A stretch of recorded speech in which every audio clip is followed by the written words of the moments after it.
Donc, Parashat qui dit ça? Les psukim, les premiers psukim de la Parasha nous font part d'une obligation que Moshe avait de compter d'Israël. Je vous les lis. Et d'abord, Hachem et Moshe est mort. Hachem a parlé à Moshe en disant Kitissa et Rosh Bnei Israël, Ifkudehem. Lorsque tu feras le relevé des Bnei Israël, Ifkudehem selon leur nombre, Benatnu Ish Kofer Nafsho, chacun devra donner de quoi racheter son âme de manière à ce que ne tombe pas Negev, ne tombe pas une épidémie parmi eux, Bifkodotam, Velo Yebhem Negev, Bifkodotam. Bon, je continue. Zeyitenu, c'est ceux-là qui donneront pour se racheter, Kol Haover à la Pikudim, Machatzit Shekel, Beshekel à Kodesh. Ils devront donner un demi-shekel, une monnaie d'un demi-cycle d'argent, Beshekel à Kodesh, monnaie à considérer comme le shekel Kodesh, pas le shekel commun. Esrim Gera ha-shekel, un poids de 20 Gera d'argent pour le shekel, Machatzit shekel, et c'est ça le demi-shekel, Trouma Lachem, Chut, Trouma Lachem, comme prélèvement pour Hachem. Et les gens, jusqu'à 20 ans, à partir de 20 ans, donneront ça. Ici donc, quand je relis le pasouk, je vois, ceux-là ils donneront, je le dis qu'en français, c'est Zéïd, c'est ça qu'ils donneront, tous ceux qui seront dénombrés, Machatzit shekel, donc première fois on vous parle de Machatzit shekel, Beshekel à Kodesh, on répète shekel à Kodesh, Esrim Gera shekel, on vous donne le poids d'argent. Toutes ces précisions ne sont pas coutumières dans la Torah. Normalement, la Torah nous donne simplement la monnaie, et puis nous, on se débrouille. Les rabbanim nous disent de quelle monnaie il s'agit, quel est le poids d'argent. Est-ce qu'il s'agit du nouveau shekel, de l'ancien shekel? Est-ce qu'il s'agit du shekel à Kodesh, pas du shekel à Kodesh? Et pourtant, ici, c'est la Torah qui vous dit un demi-shekel, du shekel à Kodesh, de 20 gras d'argent, guéra d'argent, d'accord? Ça, c'est le machatzit shekel, Trouma Lachem. Rashi dit ici, c'est un des 3 prélèvements. Vous savez qu'on doit prélever 3 fois un demi-cycle, c'est pas beaucoup d'argent. Le riche et le pauvre donneront exactement la même somme, qui serviront aux korbanot à amener les sacrifices qui sont communs à tout le cas d'Israël. La question qu'on se pose en vérité là-dessus, 3 fois, on donne la trouma, 3 fois par an. On l'a donné à Purim. Et à Purim, vous avez donné le Machatzit shekel déjà 3 fois qui a été prélevé. Rashi nous explique qu'on le donne 3 fois par an, qu'il est nécessaire de donner une petite somme qui convienne aux riches comme aux pauvres. Le pauvre n'a pas le droit d'augmenter, le riche n'a pas le droit de diminuer. Non, le contraire. Le pauvre n'a pas le droit de diminuer, le riche n'a pas le droit d'augmenter. Oui. Donc, on nous explique toutes ces choses-là, mais une question qu'on n'explique pas clairement. C'est la suivante. Je vous propose une simple réflexion dessus. On n'explique pas pourquoi un demi-shekel. Si on avait à donner un shekel aussi, ça aurait été parfait. Il n'y a pas de souci. Quand on vous dit de donner un demi-shekel, on est en train de vous suggérer qu'il y a un autre demi-shekel de même niveau. Quand on vous dit d'un demi, c'est un autre demi qu'on attend. Il y a 2 demi quelque part, d'accord? C'est quoi le demi-shekel qui est suggéré ici? Oui, par l'obligation qu'on a de donner juste un demi-shekel. C'est ça qu'on doit donner. Bien sûr que tous les balais moussards, ils vous disent il faut se sentir incomplet et que c'est comme ça que vous allez pouvoir vous développer, parce que si vous vous sentez complet, repu et satisfait, alors à ce moment-là, vous n'avez aucune attente de l'existence. Mais au bout du compte, c'est qui le deuxième demi-shekel? Je pose une question bête, oui? Hein? Je crois que le mari donne le demi-shekel pour les deux. Ici, on est en train de nous imposer une symbolique. Normalement, vous savez que je n'aime pas ce mot-là, symbolique, ça n'apporte rien du tout. À moins que la symbolique en question soit une manière d'exprimer les choses de telle sorte qu'elle nous apprenne quelque chose de tout à fait clair. Pour pouvoir répondre à cette question de quel est l'autre demi-shekel, on doit continuer un peu dans la paracha. Un peu plus loin dans la paracha, on voit qu'Hachem il parle à Moshe et il lui dit Re karati veshem Betzalel, j'ai appelé, j'ai nommé, désigné, quelqu'un qui s'appelle Betzalel, ben Uri, ben Hur, le Maté Yehuda. Le fils de Uri, le fils de Hur, de la tribu de Yehuda. Va émaler auto, roi Elohim, et je l'ai rempli d'esprit saint, d'esprit divin. Bechorma, bidvuna, beda'at, en lui donnant chorma, la sagesse, en lui donnant bina, le discernement, l'intelligence, en lui donnant da'at, la connaissance, qu'il intuitivement il sente que toutes les choses sont parfaites, que sont saintes, quoi, afin qu'il puisse combiner, oui, kol melacha, l'archov, pour qu'ils puissent combiner tous les matériaux et leur donner leur forme qui permettront de construire une résidence pour Hachem. Et le passage continue. Et c'est là le titre du cours. L'archov, marchevot, la asot, bezaav.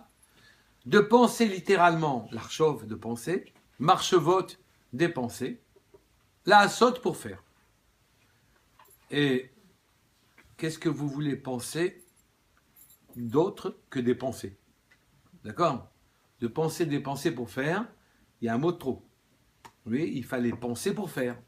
C'est vrai qu'on est obligé de se préparer, etc. Donc on est obligé de penser, d'avoir une achana, on a une préparation avant d'agir, d'accord?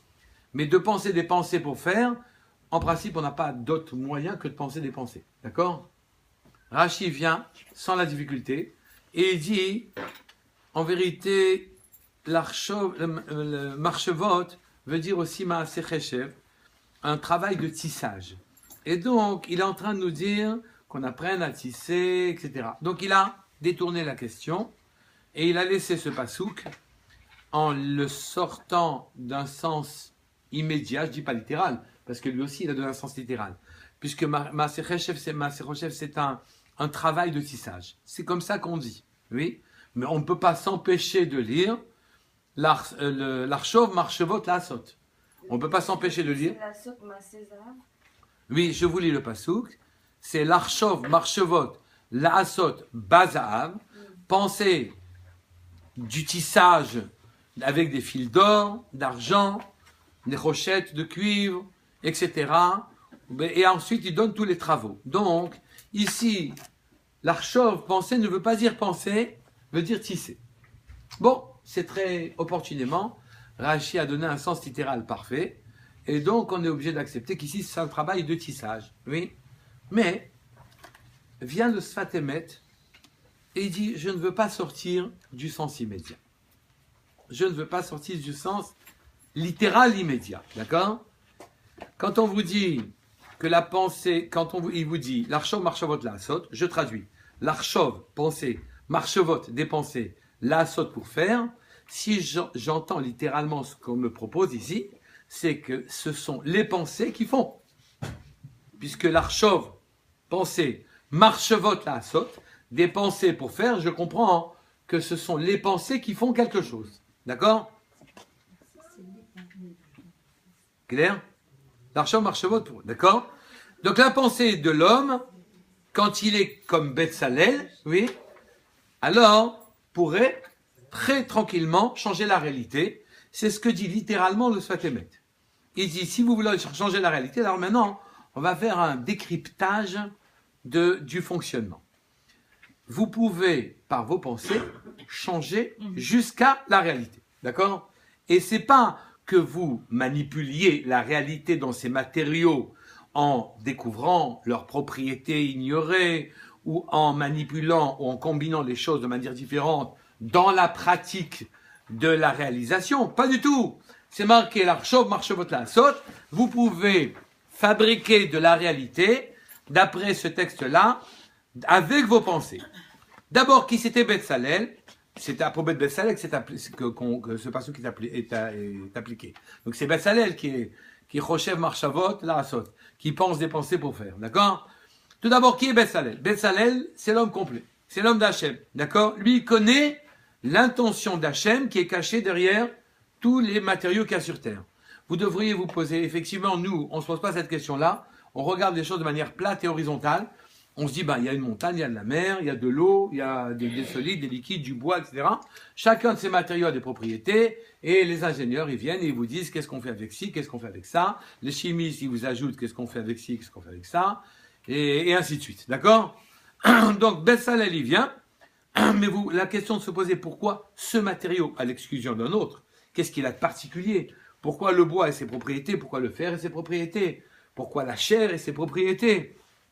Pourquoi l'eau, le roi, le vent, etc. et ses propriétés? On ne connaît pas l'intention des choses. Lui, Bezalel était Betzel-Kel, à l'ombre d'Hachem. Et étant, c'est la première explication que je vous donnerai sur le nom Bezalel. Étant à l'ombre d'Hachem, il connaissait les intentions qui se cachaient derrière tout ce que Akadosh Baruch Hu a porté à l'état d'existence sur terre, ça à l'exclusion de ça, tel animal à l'exclusion d'un autre animal. On aurait pu avoir des formes imaginaires d'animaux différents. Ces formes imaginaires, elles ne sont pas là. C'est Dieu, il a fait ça. Comme je vous avais dit, le fait qu'il se soit arrêté de créer pendant Shabbat et qu'il n'y a pas d'autres espèces, ça montre que c'est vraiment lui qui a tout créé. Puisque de 5777 ans, il n'y a pas eu la moindre apparition d'une espèce sur Terre, si ce n'est des croisements d'espèces existantes. Donc ici, il y a ces espèces, ce sont celles-là qui permettent de faire le travail, ces matériaux qui permettront de faire le travail, à l'exclusion de tout autre matériau. Il n'y a rien de neuf, d'accord? Alors, Bezalel étant à l'ombre, Betzel-Kel d'Hachem, lui, il connaissait l'intention d'Hachem dans chaque geste de création, d'accord? Et il poursuivait cette intention jusqu'à la réalisation. Donc, Bezalel était celui qui était capable de réaliser la demeure d'Hachem sur terre en combinant tous les matériaux, en ayant dans le cœur et dans la tête l'intention pour lesquels ils ont été créés, et en les combinant selon la volonté d'Hachem, jusqu'à la réalisation technique et pratique sur le sol. D'accord? Et donc lui, cet homme-là, à son propos, d'après le Sfat Emet, on dit, l'Archov marchevot la asot. Il pense des pensées pour faire. Lui, il est capable, avec sa pensée, de réaliser, en quelque sorte, de faire. Alors, pour se familiariser avec cette idée, je suis obligé de passer par la vie de tous les jours. Vous croyez qu'il n'y a que Bezalel qui fait ça, mais vous ne vous apercevez pas que nous faisons ça tous les jours. Oui? Vous voyez qu'on fait ça tous les jours. Eh bien, quand à 3 ans, vous vous dites que votre enfant, ça vous ferait plaisir qu'il serait médecin, oui? Ou bien médecin ou avocat ou ingénieur ou ce que vous voulez, oui? Vous êtes en train, par votre pensée, de créer un canal, par votre intention, qui viendront affecter les circonstances de son existence. Oui? Celui qui veut être riche. Oui, vous voyez, des gens disent, mais comment ça se fait qu'ils sont riches? C'est bizarre. Oui? Pourquoi ils sont riches? Et attends, lui, il est allé chercher sa richesse. Il voulait être riche. Mais comment il savait qu'il allait gagner beaucoup d'argent? Oui? Et vous voyez, il se précipite et gagne de l'argent. Et vous regardez en train de gagner de l'argent en disant, mais qu'est-ce qui s'est passé ici? Vous voyez donc ici encore, une fois, la pensée est créatrice. On ne voit pas exactement encore comment. Mais vous voyez que les choses, elles fonctionnent comme ça. Évidemment que vous ne voyez pas ici qu'il a créé quelque chose. Mais ce que vous voyez, c'est qu'il attend imperturbablement les circonstances qui feront de lui un homme grand, un homme riche, un grand médecin, un grand écrivain. Il attend imperturbablement ces circonstances-là. Oui, il les attend et elles arrivent. Elles arrivent, c'est lui. Celui qui voulait être riche, il a des circonstances pour être riche. Celui qui voulait être violoniste, il a des circonstances qui lui permettent de favoriser son talent dans sa réalisation pratique. Et ainsi de suite. Ça arrive, les circonstances, elles se créent. Elles viennent. Oui. Et quand elles viennent, on s'étonne pourquoi elles viennent chez lui, pourquoi elles ne viennent pas chez moi ou chez quelqu'un d'autre. On voit aussi, très clairement, qu'il les attend, ces circonstances. Oui. Il attend le moment où il va devenir ce que lui, il voulait être pour exercer ses talents sur Terre. Il ne sait pas si ça va arriver, mais il attend. Il attend quelque chose sur laquelle, il attend une chose sur laquelle apparemment, il n'a aucune asaga, il n'a pas d'influence. Oui, il attend. Le riche, il attend d'être riche. Le médecin, il attend d'être médecin. L'avocat, il attend d'être avocat. Il attend la bonne cause. Et chacun attend de se réaliser. D'accord? Dans le monde de la pensée, se crée une graine, oui, se déploie une potentialité qui va jusqu'à la réalisation. La pensée, c'est donc pas seulement, comme on l'entend de manière habituelle, préparation, planification, mise en ordre, combinaison des matériaux pour qu'ils réagissent selon leurs propriétés. Nous, on entend par pensée, il faut préparer. D'accord? Non, c'est pas ça. La pensée est vraiment créatrice. La pensée provoque l'émergence des circonstances qui feront de celui qui souhaitait être un grand pianiste, un pianiste. Je n'ai pas d'exclusive. Moi, j'aime bien le violon. Violoniste, ça sera pareil. Oui. Sportif, ça sera pareil. Et ainsi de suite. D'accord? On fait émerger ces circonstances.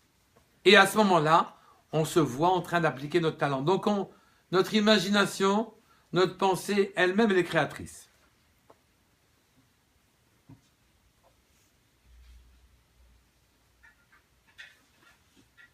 Et faire naître les circonstances, ça a été que de la pensée, que de l'intention. D'accord? Si votre pensée est chokhma, est intelligente, et qu'elle est liée à la chokhma d'Hachem, d'accord?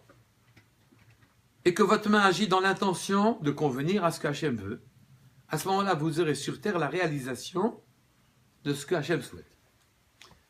Donc je suis obligé de passer par une petite parenthèse. Au bout du compte, dans le monde, sur terre, il y a des matériaux, et chacun des matériaux a sa personnalité, sa propriété, son âme, et il réagit à telle ou telle chose, il se combine avec telle ou telle chose, il ne réagit pas à telle ou telle chose, il ne se combine pas à telle ou telle chose, et donc il y a des matériaux, le monde il vit, le monde, Akhdoucha fait descendre sur terre des matériaux avec leurs propriétés et fonctionnant selon des lois extrêmement précises, et on se conforme, tout se conforme en principe à ces lois, jusqu'au moindre détail. Et pourtant, ce que je viens de dire maintenant n'est pas tout à fait vrai. Car vous voyez que le grain de blé de ce paysan, il est plus beau, plus plat, que le grain de blé du paysan d'à côté. Ils ont quasiment la même pluviosité. Oui. Vous avez vu que cette œuvre littéraire, ils ont mis le même nombre d'heures, ils se sont fatigués autant, elle a une valeur, l'autre n'a pas de valeur. Oui. Vous avez vu que tel sportif s'est entraîné plus que celui-là, et celui-là est arrivé au fait de sa gloire, celui-là n'y arrive pas. Et donc, vous voyez que même si vous combinez les moyens, même si vous faites tout ce que vous pouvez faire, vous voyez qu'en vérité, il y a un mazal qui vient se lier, entrelacer les lois de fonctionnement, vient entrelacer les matériaux, vient se mêler à eux et les faire réagir dans certaines limites ou même en dehors de ces limites, les faire réagir en fonction d'autres choses. D'un mazal qui dépend de la personne. Oui, il n'y a pas deux médecins qui font la même chose, il n'y a pas deux écrivains qui font la même chose, il n'y a pas deux avocats qui plaident de manière pareille. Il n'y a pas deux personnes qui se comportent pareillement.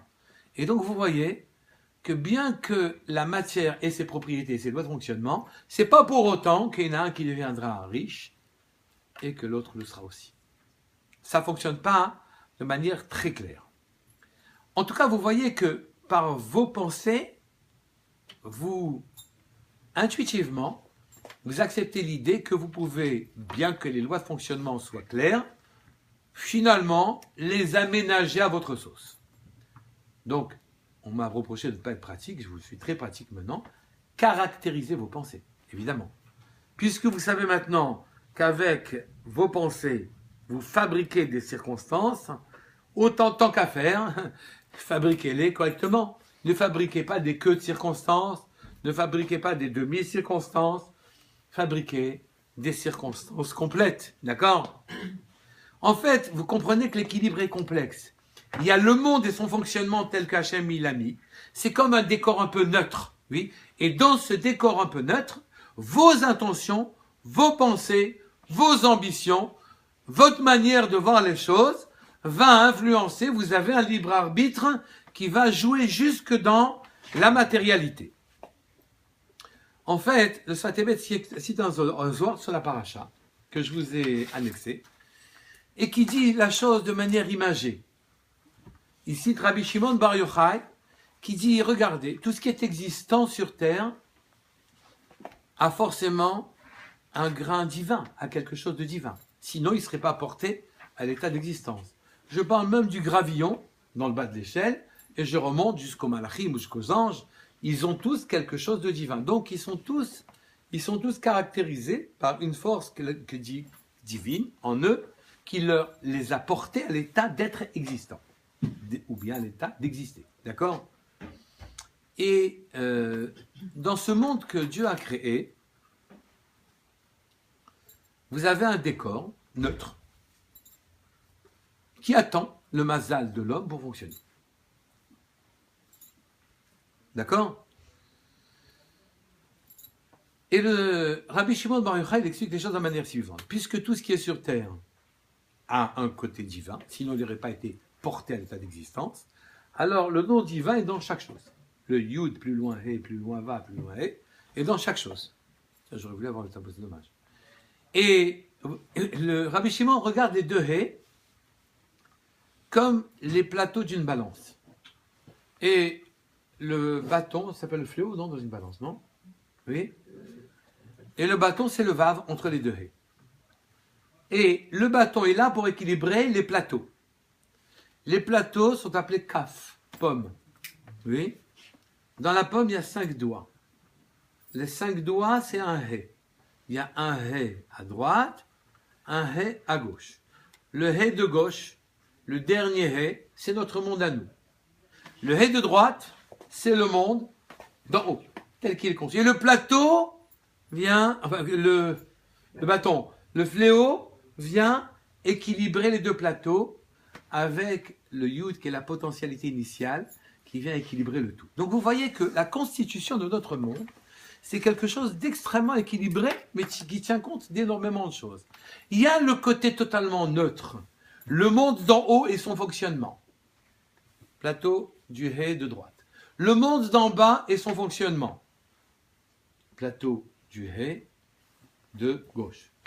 Et le Vav, oui, qui est, par nos actions, vient équilibrer et amener la vie pour qu'elle s'exprime sous la forme comme on le voit.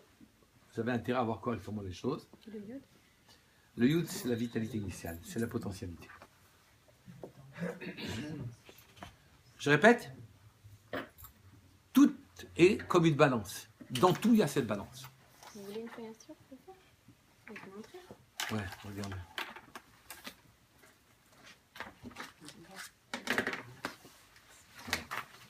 Il y a le Yud est comme en haut. Vous voyez, il détermine tout. Le Yud est en haut. Il y a son Vav. Son Vav descend. D'un côté, j'ai un He. Et de l'autre côté, j'ai un He. D'accord ? Et voilà, vous avez le monde entier ici. Un plateau à droite, un plateau à gauche. He, c'est une pomme, un plateau. Il y a 5 doigts. C'est le He du Shem divin. Un autre He, j'ai oublié la petite barre là, ici.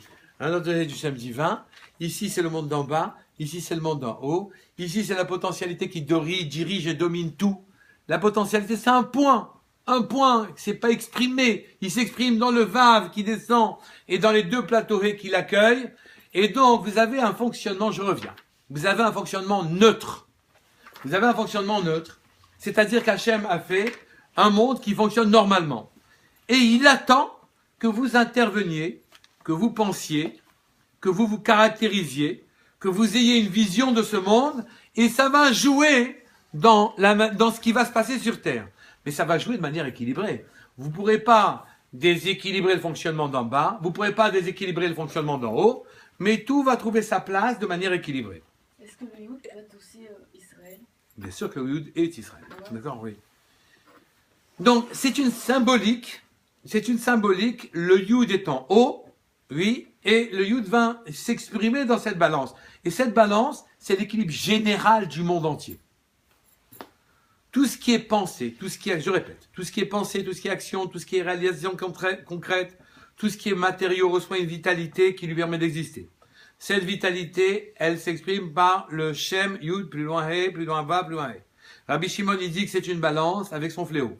Le plateau, deux plateaux ou pommes, exprimé par la pomme, c'est 5 doigts. 5 doigts, c'est un He. C'est les deux He qui sont en bas.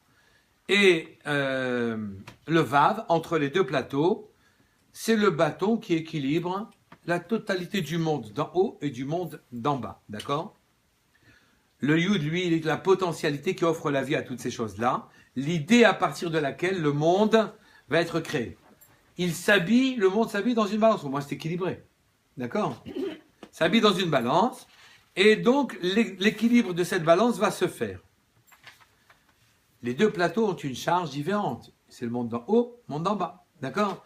Et pour que dans le monde d'en bas, il arrive quelque chose, les péripéties viennent harmoniser l'équilibre général. Harmoniser, j'entends par harmoniser, pas forcément bien.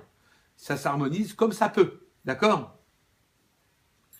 Les deux plateaux doivent être à même niveau et le bâton doit chercher l'équilibre. Plateau de gauche, c'est notre monde. Plateau de droite, c'est le monde d'en haut. Et ainsi construit la sagesse. Cette sagesse est l'idée d'Hachem. Oui? Elle va s'envelopper dans les différentes réalités, le monde d'en haut, le monde d'en bas. Et ça va réagir chez nous de manière extrêmement pratique, oui? Extrêmement réelle. Et ce Yud qui était la sagesse divine, eh bien, nous avons, nous, une part dans ce Yud. Akadosh Baruch Hu nous a donné le droit de penser. Le Yud, c'est la pensée divine, le projet divin, la sagesse divine. Mais la sagesse, il faut que ça s'exprime, d'accord? Eh bien, le monde d'en haut, le premier plateau, le He, exprime la sagesse divine. Le Vav vient trouver l'équilibre avec le monde d'en bas, d'accord? C'est un équilibre très instable. Oui. Pourquoi très instable? S'il n'y avait pas d'hommes sur Terre, ça fonctionnerait. Oui, ça marcherait. Seulement, c'est un monde qui présente aucun intérêt, s'il n'y a pas d'hommes sur Terre. Pour Hachem, en tout cas. Pourquoi c'est instable? Pourquoi c'est instable? Parce qu'il y a un intervenant. Qui c'est l'intervenant? C'est la femme ou c'est l'homme? C'est la femme ou c'est l'homme? Vous êtes descendu des mondes d'en haut. C'est l'homme. Oui, je vais vous dire, c'est le tzaddik, plus exactement. C'est Betsalel. C'est celui qui connaît l'intention d'Hachem. Celui-là, il vient et il amène sur terre ce que dans les mondes d'en haut était prévu, ce que le Yud prévoyait, donc ce que Hachem voulait. Pardon, donc oui. Betsalel, il joue sur le Vav.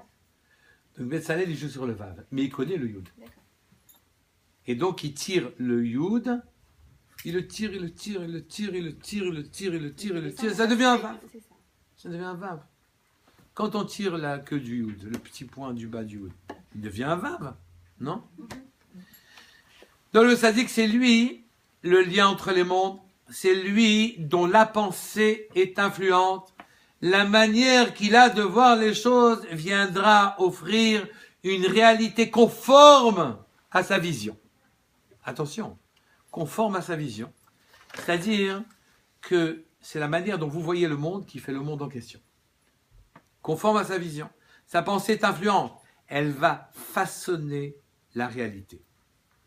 Et ça ne sera pas forcément ce que le Yud d'Hachem avait prévu a priori. Regardez, Akadosh Baruch Hu avait prévu a priori de faire vivre le monde, l'homme dans le Gan Eden, et l'homme n'a pas été d'accord. Et donc, Akadosh Baruch Hu a donné à la pensée de l'homme une possibilité de revoir, une possibilité de faire que le projet se réalise selon ses pensées à lui, ses desiderata. Est-ce que je suis trop théorique? Non, ça va. Oui. Donc, vous voyez que la pensée de l'homme, il m'a donné une place dans le Yud, une place dans le projet où moi-même j'existe. Maintenant, vous comprenez ce que dit le Sfat Emet, que Betsalel, quand il a été Choshev Marchavot, la Asot, quand il a pensé des pensées qu'il faisait, vous comprenez bien que quand dans le Yud là-haut, vous avez mis votre grain de sel, votre pensée personnelle, oui, et que vous tirez vers le bas, le monde que vous allez avoir en bas va vous ressembler. Vous allez donc influer terriblement jusqu'à la réalité d'en bas, d'accord? C'est pas ce que voulait a priori Hachem, c'est que a posteriori, évidemment qu'il l'a accepté, c'était même prévu et même possible, mais il n'empêche que c'est vous qui avez choisi la réalité que vous êtes en train de fréquenter, d'accord? Hachem a créé les mondes d'en haut, d'en bas, leurs matériaux, leurs propriétés, leurs lois de fonctionnement, apparemment immuables, mais l'homme il vient et il intervient de partout. Par la pensée, il façonne le monde pour l'amener au monde que lui souhaite. Vous avez vu le pouvoir que l'on a de créer le monde comme on le souhaite, d'accord? Et sachez que tous les juifs, d'une manière générale, ont cette possibilité-là. Ils ont des talents sur Terre, c'est ça qui est terrible. Et en fonction de leur talent, qu'ils peuvent ignorer d'ailleurs, ils ont des talents, et en fonction de leurs talents, ils vont émettre des pensées qui vont amener le monde aux circonstances qui leur permettront d'exercer leur talent. Clair? Oui? Et bien maintenant on peut comprendre qu'est-ce que c'est cette histoire de Machatzit HaShekel. D'abord, dans Machatzit HaShekel, oui? Dans Machatzit HaShekel, il y a le Mishkal. Mishkal, c'est la balance. C'est la raison pour laquelle Rabbi Shimon Bar Yochai, il a parlé de balance à propos de ce Machatzit HaShekel. Oui? C'est une balance. Et on n'est que une demi, la moitié de cette balance-là, on est seulement. On n'est que une fraction de cette balance. Pourquoi on est une fraction de cette balance? Parce que le monde d'en bas nous concerne, oui, et le monde d'en haut, en principe, on n'a pas de fonctionnement dessus. Mais ce que je viens de dire est totalement faux, oui, parce que quand je vous ai parlé de demi-shekel, qu'on a une demi-balance, ça veut dire qu'on a les mêmes moyens, des moyens équivalents à l'autre demi-shekel. C'est qui l'autre demi-shekel? C'est Hachem, c'est le monde qu'il a créé avec son fonctionnement immuable, normal, avec ses lois de fonctionnement normal, avec ses matériaux, avec tout ce qu'il a décidé que là serait le décor et pas autre chose. Il a fabriqué ce décor, il a créé les lois de fonctionnement et moi je viens dans ce décor et avec mes kavanot, mes intentions, mes aspirations, à ce moment-là, je fais réagir l'ensemble de ce monde et j'amène sur terre le monde que moi, finalement, je souhaite, à condition que ce soit équilibré et que ça rentre dans un fonctionnement général qu'accepte HaKadosh Baruch Hu. C'est pour ça qu'on est des associés en quelque sorte. On est deux Machatzit HaShekel. HaKadosh Baruch Hu dans la symbolique, où il m'a dit, donne-moi une Machatzit HaShekel, donne-moi un demi-shekel, et dans le pasouk, c'est marqué, donne-moi un demi-shekel pour faire le Mishkan, pour que je réside dans ce monde-là. Toi, tu travailles, moi, je travaille, et à nous deux, on fabrique le monde dans lequel je pourrais exister, même à tes yeux. Et ceci est un travail permanent, un travail qui se renouvelle d'année en année, un travail où on voit les plateaux, les choses de ces balances s'équilibrer en permanence, au regard des lois immuables qu'Hachem a mis dans le monde, mais avec notre pensée influente jusqu'au plus haut niveau, qui viendra faire que ces lois s'expriment dans le monde tel que moi j'en ai la vision et qu'Hachem en a la vision. Donc on est en train de construire de manière équilibrée un monde quasiment à part égale avec Hachem. Et c'est pour ça que c'est marqué, pour kaparat nafshecha, pour racheter ton âme. Oui. Alors je t'ai proposé la chose suivante, quand tu dénombreras les Bnei Israël, entendez, quand tu dénombreras les gens qui sont capables de construire un monde dans lequel moi, j'aurai ma résidence. Kitissa et Roche, Bnei Israël. C'est eux que tu compteras. D'accord? Venatnu ish kofer nafsho. Chacun payera le rachat de son âme. Je lui ai donné une âme. Il a une personnalité. Il a une individualité. Maintenant, il faut qu'il fasse son travail pour racheter le cadeau qu'il a eu d'être porté à l'état d'existence. Kofer nafsho. L'Hachem, bifkodotam, quand au moment où ils vont être comptés parmi les d'Israël, parmi les artisans d'Hachem, et pour qu'il n'ait pas de néguef et de problème qu'il y ait Khalila une destruction, Zeyitnu, c'est ça qu'ils donneront. Tous ceux qui seront dénombrés, Machatzit shekel, un demi-shekel. Et vous comprenez qu'on ne peut pas donner plus qu'un demi-shekel. Ni le riche peut augmenter, Hachem ne peut pas augmenter, ni le pauvre peut diminuer. Alors là, nous, des fois, la barre, elle est très haute pour nous. Oui, mais c'est comme ça. C'est bas, ça vaut être un demi-shekel. C'est un demi-shekel avec un associé terrible. C'est Hachem, d'accord? Machatzit shekel, Beshekel à Kodesh. Vous êtes capable de travailler même dans le plateau de la balance qui est Kodesh. Ne travaillez pas que pour les matériaux sur terre. Vous ne manipulez pas que du métal, de l'or, de l'argent, du nérochette, de la psychologie. Hein, c'est la même chose, tout ça. Vous ne travaillez pas que là-dedans. Vous travaillez dans le Kodesh, dans le monde d'en haut. Vous travaillez dans les mondes élevés. Beshekel à Kodesh. Esrim Gera, ha-shekel, 20 Gera d'argent le shekel. Donc cette balance, on vous dit, enfin, ce demi-shekel, il aura 20 Gera. Vous comprenez maintenant que chaque mot, dans sa symbolique, exprime une idée très claire de l'attitude que l'on doit avoir pour vivre dans le monde. C'est quoi Esrim Gera? C'est 20. Gera veut dire, oui, Gera, l'igro veut dire traîner, tirer derrière soi. Et Esrim Gera, vous tirerez le 20, V-I-N-G-T, vous tirez le chiffre 20 derrière vous. Le yud en question, vous le tirerez. Pourquoi vous le tirez? Comment vous le tirez? Qu'est-ce que ça veut dire vous le tirerez? Le yud deviendra 20. Le yud est un petit point potentiel, mais en étant un potentiel tellement élevé, on ne peut pas travailler dans un point. On est obligé de le conjuguer. On est obligé de le décliner. Quand je décline le yud, qu'est-ce que ça donne? Non, ça c'est quand je dessine un yud que ça donne un vav. Quand je décline un yud, qu'est-ce que ça donne? Les lettres, on écrit c'est ça? Ça donne yud, vav, dalet. La lettre yud. Oui, quand je la lis, moi je comprends pas Yud, un point potentiel. Je suis trop loin de ça. La potentialité dans l'idée d'Hachem, elle n'est pas pour moi lisible. Par contre, si je décline, ça fait 20. J'ai dit, comptez d'ailleurs Yud, Yud ça fait 10, Vav ça fait 4, oui, et Dalet, Vav ça fait 6, et Dalet ça fait 4, donc ça fait 20. Et donc je décline, je tire le Yud. C'est ce Yud qui n'est qu'une potentialité illisible pour mon esprit. Je vais le décliner, je vais l'influer pour qu'il descende dans un Vav, qu'il investisse le monde du Kodesh, malgré les lois de fonctionnement, et qu'il descende jusqu'à sur terre vers moi. Vous comprenez que quand on travaille dans la pensée, on travaille beaucoup, on fait beaucoup de choses. Et enfin, quand je décline le Yud, sachez que j'ai une allusion sur la construction elle-même du monde. Pourquoi? Le fameux Vav, qui est celui qui équilibre, il est dans le Yud. Le Yud devient un Vav, d'accord? Mais le Dalet, c'est le monde d'en bas.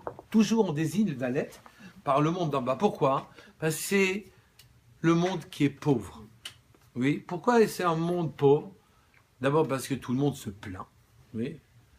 Et donc tout le monde semble manquer de tout. Mais il est surtout pauvre de la royauté divine. Et on l'appelle effectivement que la malchoute, la majesté divine est absente sur terre. Parce qu'on ne le fait pas descendre. On ne l'inclut pas dans nos actes. On ne le met pas dans nos pensées. On ne le met pas dans nos cœurs. Or, il n'est pas là. On demande justement qu'on le décline jusqu'au Dalet. Qu'on prenne ce Yud et sa pensée, qu'on l'amène jusqu'à notre monde à nous. Notre monde malheureux qu'on appelle Dalet, Dal. Il manque de quoi? Il manque de sa vitalité profonde et de sa profondeur. C'est la raison pour laquelle on se sent mal dans notre monde à nous et qu'on est tout le temps en train de pleurer ou de se plaindre et d'exprimer que vraiment, c'est pas ce qu'il faudrait